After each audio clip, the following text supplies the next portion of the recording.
दोस्तों, मेरा नाम है ईशा जैन और आप देख रहे हैं पॉलिटिकल कनेक्शन। हमने अब तक अपनी पिछली वीडियो में समझा था कि समान अधिकार क्या है, क्या सबको समान अधिकार मिलते भी हैं या नहीं, और हमने उसको प्रैक्टिकली देखा भी था। एग्जाम्पल के तौर पर अलग अलग एग्जाम्पल से हमने समझा था कि क्या सबको समान अधिकार मिलते हैं या नहीं मिलते। अब उसके बाद आज हम समझेंगे कि नागरिक और राष्ट्रीय ये दोनों क्या हैं। अब नागरिक से मतलब जो व्यक्ति रह रहा है वो, और राष्ट्र से मतलब जिस देश में रह रहा है वो राष्ट्र। ठीक है, आज हम अब देखते हैं इसके आगे की और क्या क्या है। अब इसमें देखो क्या था कि पहले के टाइम में कोई भी राज्य नहीं होता था, पूरा एक राष्ट्र होता था। मतलब सब कुछ पूरा एक ही माना जाता था, किसी को भी अलग अलग नहीं माना जाता था। ठीक है, तो वहाँ पे किस तरीके से होता था कि जैसे कोई रात को राजा सोया, अगले दिन किसी दूसरे राजा ने उस पर आक्रमण कर दिया, तो क्या किया, पहले वाले राजा का साम्राज्य खत्म करके अपना साम्राज्य लेके आ गया। तो लोग भी वहाँ पे उसी तरीके से रहते थे कि आज किसी राजा के अंडर में है तो कल किसी और राजा के अंडर में होंगे। इसी तरीके से लोग रहते थे कि जैसे कि पहले पृथ्वीराज चौहान आ गए, उसके बाद दिल्ली सुल्तान आ गए, फिर मुगल सुल्तान आ गए, फिर ब्रिटिश आ गए। तो लोग इसी तरीके से रहते थे। तो इससे हम क्या देख सकते हैं, इससे हम एक चीज़ हमें ये समझ में आती है कि उस टाइम के लोगों में शायद इतनी समझ नहीं थी, या फिर इनकी इतनी सोच के विकास ही नहीं हुआ था कि वो अपने आप को खुद को राजनीतिक तौर पर जोड़ के देख सके। पर लेकिन उसके बाद क्या हुआ, अब जब समय बदला, हालात बदले, फिर लोगों की सोच भी बदली, तो फिर क्या है, उसमें लोग आगे आगे क्या होने लगा कि लोग अपने आप को राजनीतिक तौर पर जोड़ के देखने लगे कि किस तरीके से हमें अपनी पहचान बनानी है, किस तरीके से रहना है। तो फिर ये टॉपिक वहाँ से निकल कर आया कि जब लोगों को समझ आ गई कि किस तरीके से हमें राजनीतिक तौर पर खुद को देखना है, खुद को जोड़ के देखना है, तो वहाँ से ये टॉपिक निकल कर आया। अब आपको अपनी क्लास 10th का सिविक्स का थोड़ा सा भी याद हो कि हमने उसमें पढ़ा था फ्रांस की क्रांति, जो कि 1789 में हुई थी।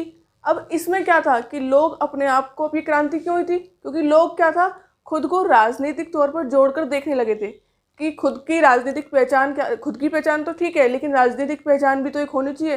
तो वो उसको खुद से जोड़ के देखने लगे, तो वहाँ पर क्रांति शुरू हुई। तो इसमें क्या हुआ, लोगों में एकता बढ़ी, लोगों में अपने आप में एकता आई।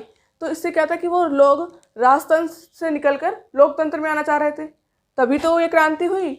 अब जब अलग अलग राष्ट्रों की बात होने लगी, अलग अलग राष्ट्रों में राज्यों की बात होने लगी, तो लोगों में क्या है कि अब अलग अलग जो राष्ट्र बनेंगे तो उन्हें पहचानना भी तो ज़रूरी है। हम किस तरीके से पहचानेंगे, अगर हम किसी चीज़ को पहचानते हैं तो किससे पहचानते हैं, उसके कलर से, उसके साइज़ से, या उसके नापतोल से करके पहचानते हैं हम।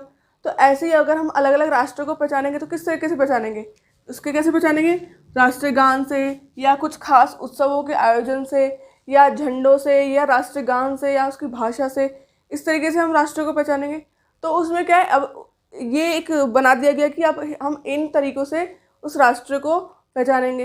अब इसमें क्या हुआ, लोगों में क्या हुआ, इसमें एकता जुड़ी। अब एकता तो जुड़ेगी जब हम किसी राष्ट्र को, किसी एक कॉमन चीज़ को दिखा देंगे कि हमें ये कॉमन चीज़ से इसकी पहचान करनी है, तो लोगों में एकता जुड़ेगी, लोगों में एकता का भाव आएगा, एक दूसरे से जुड़ने का भाव आएगा। तो क्या है, इस तरह से अलग अलग राष्ट्रों की बात होने लगी।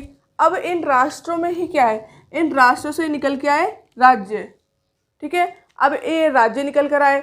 अब देखो, अब जो ये राष्ट्र निकल कर आए हैं, अब जो राष्ट्र निकल कर आए हैं, इन्हीं में से क्या है, राज्य निकल कर आए हैं। इसको हम क्या बोलते हैं, आधुनिक राज्य भी बोल सकते हैं इसको, आधुनिक राज्य। ठीक है, अब आधुनिक राज्य निकल कर आए हैं। ठीक है, अब इसके बाद आगे ध्यान से सुनना, क्या कि अब जो आधुनिक राज्य निकल कर आए हैं इनमें भी क्या है, विभिन्नता है, मतलब वैरायटी है, अलग अलग तरह की क्या है, वैरायटी है, अलग अलग विभिन्नता है। इसमें किस तरह की विभिन्नता है, जैसे धर्म को लेकर, संस्कृति को लेकर, भाषा को लेकर, परंपरा को लेकर, जो उनकी परंपरा है। तो अलग अलग तरह का क्या है, यहाँ पे विभिन्नता है, अलग अलग तरह की वैरायटी है, हमें अलग अलग तरह की चीज़ें देखने को मिलती है। अब जैसे कि अब भारत है, अब भारत को हम हिंदू राष्ट्र नहीं बोल सकते कि अगर हम कहने लगे कि यहाँ पे भारत में हिंदू ज़्यादा रहते हैं तो हम इसको हिंदू राष्ट्र बोल देंगे, नहीं, ये गलत होगा। हम हिंदू राष्ट्र नहीं बोल सकते। क्यों? क्योंकि यहाँ पे क्या है, विभिन्नता है, यहाँ पे हर तरह के व्यक्ति रहता है, चाहे हिंदू हो, मुस्लिम, सिख, ईसाई, क्या है, हर तरह का व्यक्ति रहता है। तो इसमें क्या है, हम यही नहीं कह सकते कि यहाँ पे अगर जो ज़्यादा है, जिसकी मेजॉरिटी ज़्यादा है, तो उसी को हम लेके चलेंगे। नहीं, हमारा क्या है, हमारा भारत धर्मनिरपेक्ष है, तो उस तरीके से क्या है, उसमें अलग अलग धर्म है, अलग अलग संस्कृति है, भाषा है, परंपरा है, तो कई तरह की विविधता है हमारे यहाँ पर। अब जैसे आपको पता चल गया कि भारत में अलग अलग तरह की विविधता है, अब हम इसी को एक एग्जाम्पल के तौर पर समझते हैं। जैसे कि मान लीजिए इंडिया का मैच होता है, तो इंडिया का मैच होता है, इंडिया जीतती है, तो हम क्या कहते हैं कि इंडिया इंडिया इंडिया के नारे लगाते हैं। हम किसी धर्म के तो नारे लगाते नहीं है कि हिंदू जीता है, मुस्लिम जीता है, सिख जीता है, इस तरीके से तो नारे नहीं लगाते हम। क्या इंडिया बोलते हैं हम, इंडिया जीता है। तो इसमें क्या है, इसमें ऐसा नहीं है कि हम किसी एक धर्म को दिखाना चाह रहे हैं। अगर विविधता है तो इसमें क्या है, अगर हम एक धर्म को भी दिखाएंगे तो क्या है, लोगों में एक दूसरे में एकता नहीं रहेगी, एक दूसरे में जुड़ाव नहीं रहेगा, सब में अपनी अपनी अलग अलग भावनाएं बन जाएगी, सबकी अपनी हीन भावनाएं बन सकती हैं इसमें, कि यहाँ पे एक ज़्यादा धर्म को बोला जा रहा है, एक किसी धर्म को कम बोला जा रहा है। तो यहाँ पे धर्म को लेकर नहीं, यहाँ पे राजनीतिक तौर पर देखना होगा हमें, क्योंकि धर्म को लेकर चलेंगे तो लोगों में क्या है, जुड़ाव नहीं रहेगा, लोगों में लड़ाई झगड़े हो सकते हैं इससे। तो क्या है, हमें यहाँ पे इसको राजनीतिक तौर पर देखना है। इसमें हमें अपने पर्सनल चीज़ें जो धर्म, संस्कृति, भाषा, परंपरा, ये सब है, इसको हमें सेकेंडरी रखना है। जो हमारी प्राइमरी होनी चाहिए वो क्या होनी चाहिए, हमारा वतन होना चाहिए, हमारा भारत होना चाहिए। तो जो भी हमारी पर्सनल आइडेंटिटी होगी उसको हम सेकेंडरी रखेंगे, और जो राजनीतिक तौर पर जो हमारी पहचान है उसको हम ऊपर रखेंगे, वतन को हम ऊपर रखेंगे। कहते हैं ना, वतन के आगे कुछ भी नहीं, हम खुद भी नहीं। तो क्या है, हमें वतन को हमेशा ऊपर रखना है, बाकी चीज़ें बाद में। अब हम ऐसे ही एक फ्रांस का एग्जाम्पल लेते हैं कि फ्रांस में क्या है। अब देखिए, जो फ्रांस है वो अपने आप को क्या कहता है कि वो धर्मनिरपेक्ष और समावेशी होने का दावा करता है। वो क्या कह रहा है कि वो खुद को धर्मनिरपेक्ष और समावेशी बता रहा है, कि वो किसी एक धर्म को फेवर नहीं कर रहा, सब धर्म को एक जैसा कह रहा है, कि एक बराबर मान रहा है। पर लेकिन वहाँ पर भी क्या है, फ्रांस में हालांकि वहाँ पे क्रिश्चियन लोग ज़्यादा हैं, लेकिन फिर भी वो कह रहे हैं कि हम क्रिश्चियन को ही फेवर नहीं कर रहे हैं, हम सब धर्म को एक जैसा कह रहे हैं। ऐसा नहीं है कि वहाँ पे क्रिश्चियन लोग हैं तो उनको फेवर करेंगे, वहाँ पर भी विविधता है, वहाँ पर भी वैरायटी है। जैसे वहाँ पर भी हिंदू धर्म के लोग भी हैं, इस्लामिक भी है, क्रिश्चियन भी है, सब तरह के लोग हैं, लेकिन ज़्यादा जो है क्रिश्चियन है।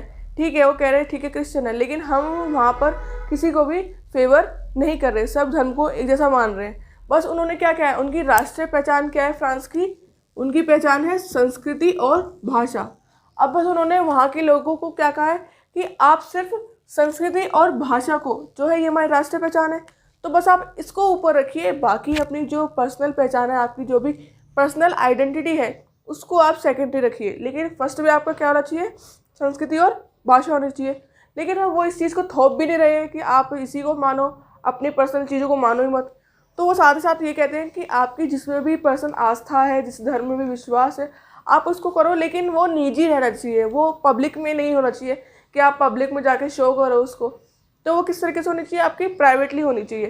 तो वहाँ के लोग अब कहते हैं कि फिर अभी कभी कहते हो कि आपकी सब चीज़ें, आपको पर्सनल चीज़ें निजी रखनी है और कुछ चीज़ें प्राइवेटली उसमें पब्लिक करनी है। तो वहाँ के लोग कंफ्यूज है कि कौन सी चीज़ प्राइवेट है, कौन सी चीज़ पब्लिक है, तो हम इसको किस तरीके से समझें। तो इसको भी हम क्या करते हैं कि एग्जाम्पल से समझ लेते हैं।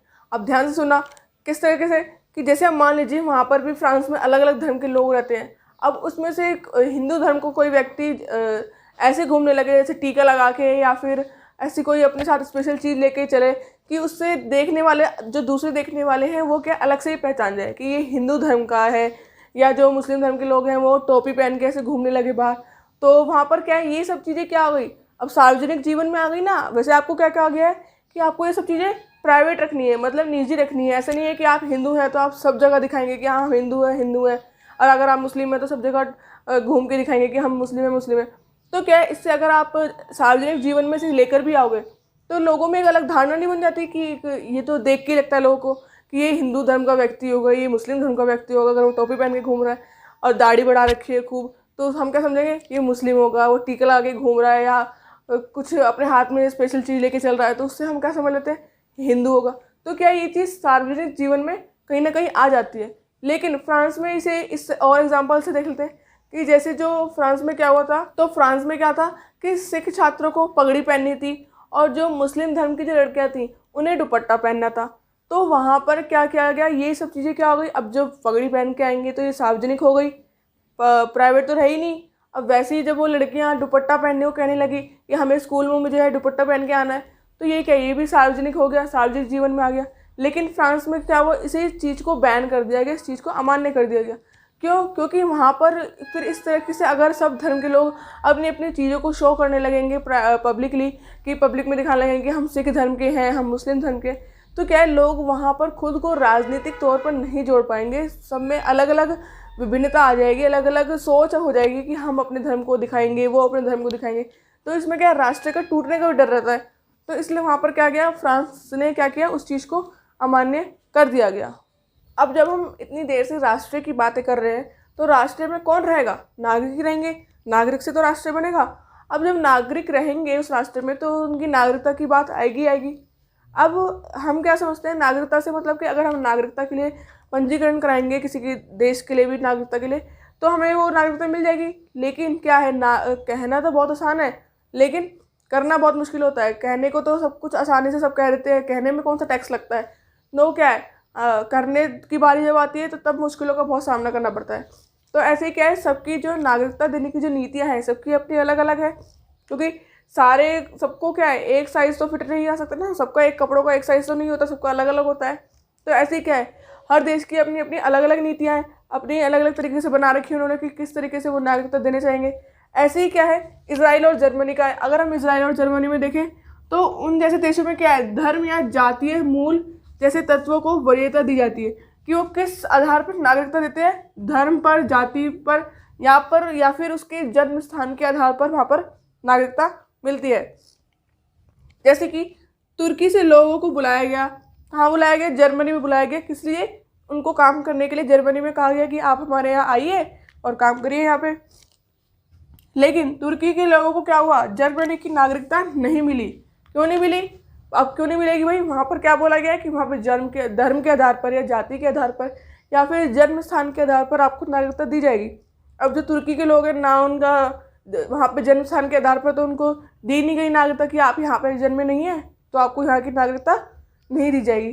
तो वहाँ पर क्या है कि जो वहाँ के लोग जहाँ पे जन्मे हैं, वहाँ पढ़ लिख रहे हैं जर्मनी में, तो उन्हीं को ही नागरिकता दी जाती है। ऐसे में ही हम भारत की बात करें, तो भारत में क्या है, भारत भी धर्मनिरपेक्ष और लोकतांत्रिक राष्ट्र कहता है अपने आप को। कहते क्या है, हम हैं धर्मनिरपेक्ष और लोकतांत्रिक राष्ट्र हैं। तो फिर इसमें क्या है, हमने भी क्या करा, लोगों के लिए नागरिकता पाना और आसान कर दिया। जैसे कि हमने दलाई लामा को भी हमने नागरिकता दी थी।